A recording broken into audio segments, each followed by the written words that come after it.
Welcome friends, Igor is here, and in this video we will look at spanning sets of vector spaces. In this lesson we will turn the span construction upside down and we will define the notion of a spanning set of a vector space. Also, we will learn how to check if a given set of vectors spans the given vector space. Let's get started. So far we looked at the span construction from only one angle. We started with a set of vectors S, and then we used this set to construct the span, which we proved is always a subspace of a vector space. So we can start with a small set of vectors and construct a subspace of the vector space. But now let's ask the opposite question. Suppose we start with a subspace of a vector space. Can we find a small set of vectors which describe this subspace as a span? This question motivates the following definition. Suppose we have a vector space V, then a subset S of V is a spanning set for V if the span of the set S is equal to the entire space V. In this case, we can also say that the set S spans the vector space V.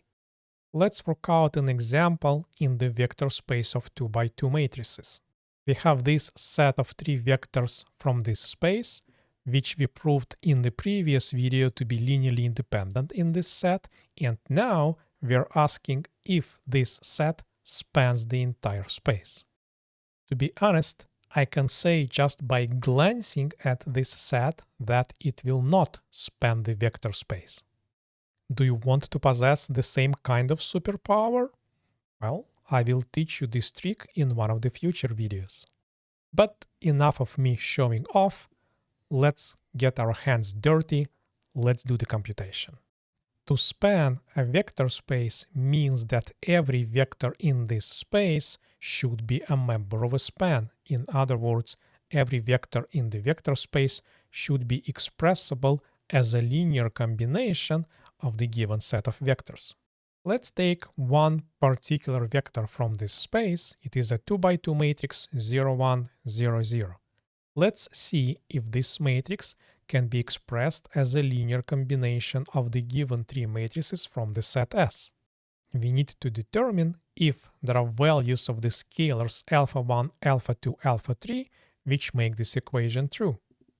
To solve this equation for the unknown values of the scalars, we compute the linear combination on the left-hand side using the definition of the operations in the given vector space.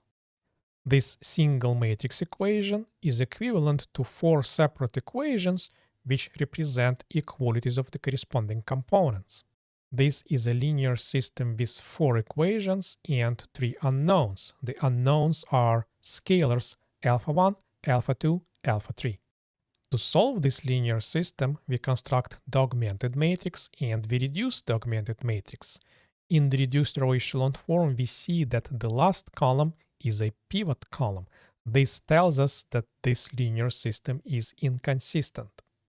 Therefore, it is impossible to express the matrix 0, 1, 0, 0 as a linear combination of the given 3 matrices from the set S.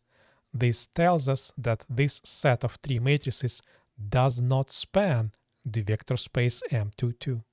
In the second example, let's consider my favorite crazy vector space.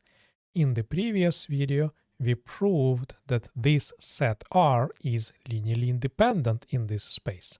Now, let's prove that this set also spans the crazy vector space. For this, we need to show that every vector from the crazy vector space can be obtained as a linear combination of the 2 vectors in the set R.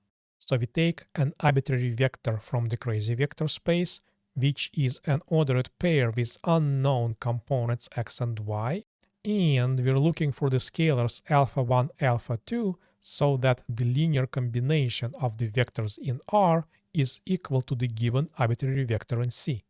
Just to be clear, the vector xy is arbitrary but fixed. It is given.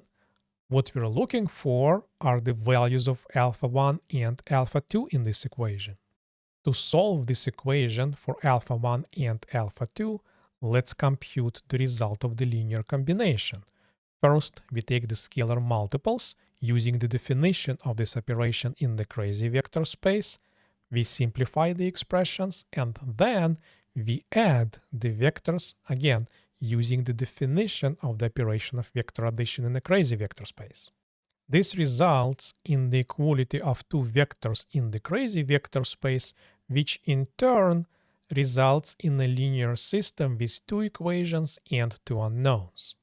To solve this linear system, I would like you to remind you of an alternative approach. Rather than reducing the augmented matrix, we are going to use the inverse of the coefficient matrix in this case. So, first, we represent this linear system in the matrix form. We have the coefficient matrix, we have the vector of unknowns, and we have a vector of constants. Don't forget, we treat x and y here as constants because even though they are arbitrary, they are temporarily fixed. You can do a quick computation to ensure that the coefficient matrix of this linear system is invertible, and we have a simple procedure for computing the inverse for such a matrix. Now we are going to solve this linear system using the inverse of the coefficient matrix. We start with the original linear system in the matrix form, and then we multiply both sides of this equation on the left by the inverse of the coefficient matrix. On the left, we are going to use the associative property of matrix multiplication. The coefficient matrix and its inverse on the left-hand side multiply to the identity matrix, and on the right-hand side, I write what the inverse matrix actually is. The identity matrix works just like number 1 under multiplication, and on the right-hand side, we perform the simple matrix vector multiplication. This computation shows that the linear system has a unique solution, and the unique solution is given by this expression. Now, we know the values of alpha 1, alpha 2, and we can use these values to construct an explicit linear combination of the vectors in R that gives an arbitrary vector xy in the crazy vector space. Notice how the scalars in this linear combination of course depend on the components of an arbitrary vector.